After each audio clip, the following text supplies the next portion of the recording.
Just a quick recap for Steve and Steve. Going over the first two sections of the dummy form. So I'll just go through that now.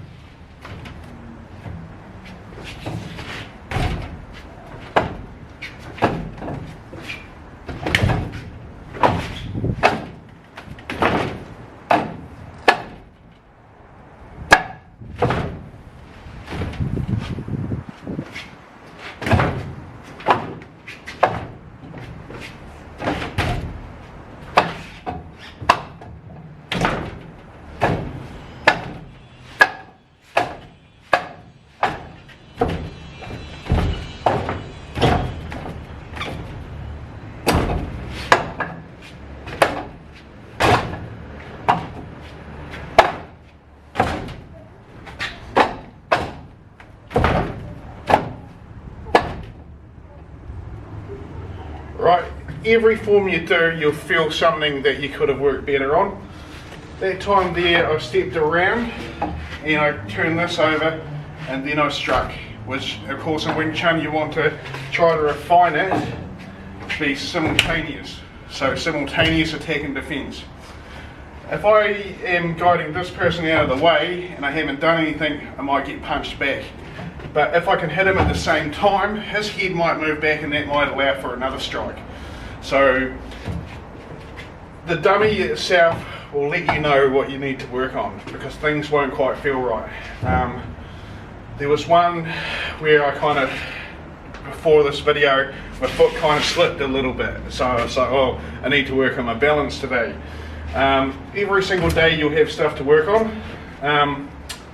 Right. This section here, I have seen it hitting downwards, and maybe they're trying to get the person to go like that, which is good. I tend to find if someone moves my hand down, because I'm aiming forwards, I use running palms and I just strike back. Where if someone's aiming their pecs out in towards my body, I can no longer circle around because the forward energy is crushing it or collapsing it or shutting down the structure. So that's why I prefer to do my pecs out like this, because I'm getting my hip behind the elbow. I'm aiming towards the sort of side of the dummy. I'm not going out away from the dummy, so I'm not going out here, out here. It would be like if someone hit my arm here, well, I'll just come back, you know. But if they're aiming towards me, I can't come back because it's called shutting them down. So that's why you're always aiming towards the dummy. A lot of it is about aiming. It's not really about thumping the dummy hard. Like you wouldn't go. I'll show you a wrong way of doing it. Because I'm losing all my balance and structure. Like it's basically 90% of the clips you see on the internet. They're doing all this kind of garbage. Basically, it's trash. Right, just to get that out of my system. So 1, 2, 3, 1, 2, 3, 1, 2, 3. In the last video I talked about you can step with your foot back to make some space, kick.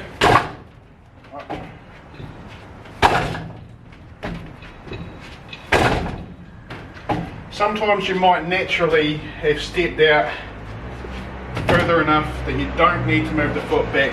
Some would argue that moving the foot back is an extra movement of not responding. So as I'm doing this, I might be getting punched. So you might just want to go and refine it and go 1, 1, or something, something, something, something. But if you're too close to the dummy, if I try to do that, the kick is going to end up crammed up. You can't quite see on that angle, but the kick is going to end up, I'll move the camera down a bit. Right.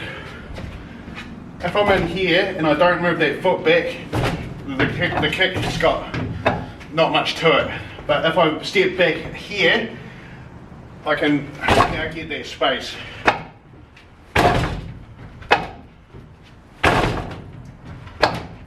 and it only really takes a second. So you might, instead of envisioning that you're going something, nothing, something, you might add in a something to your visualization of track here. Now the something might be I'm disrupting the arm at the same time as it's setting it up. So you can use your imaginative mindset giving purpose to your technique.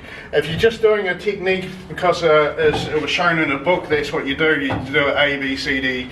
You know, it's good for learning a sequence, but eventually you want to be infusing ideas into your movement.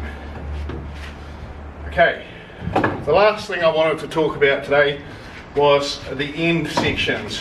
So like this, I'm going up here, and then this is turning over, this one, and this one here is doing kind of like in Sulam Tower how we do these movements, but I'm bringing this from the outside of the arm to the inside of the arm, striking. So this one goes here, here, here.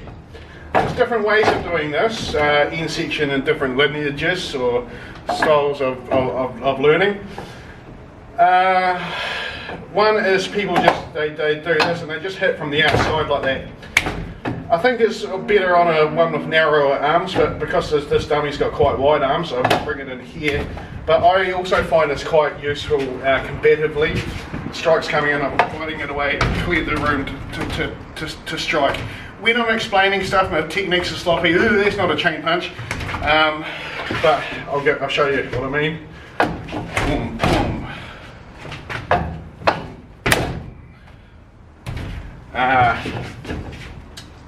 So here, here, here to here. So you might practice this on just this as a drill alone.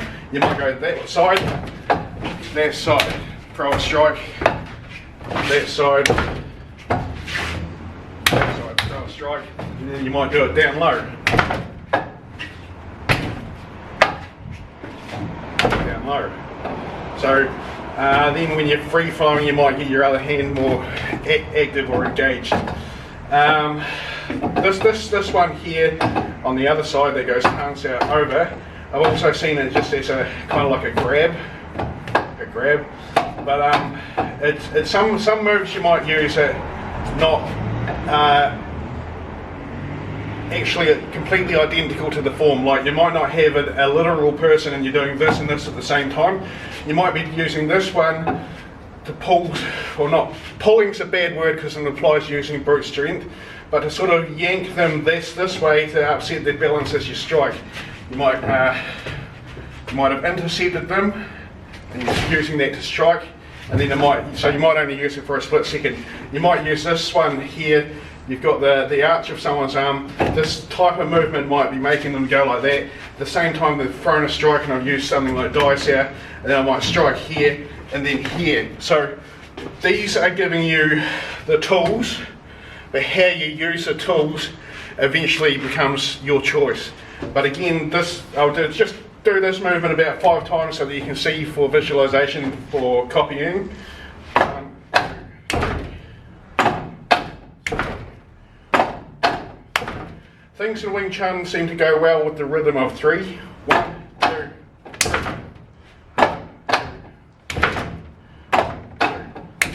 It might appear that I'm hitting the dummy quite hard, but actually what I'm doing is I'm just relaxing and letting my body mass, the weight, just go into where I'm projecting. So I'm not tensely going. You've got punching bags and stuff like that for this, but it wasn't really the intention of the training dummy to be sort of like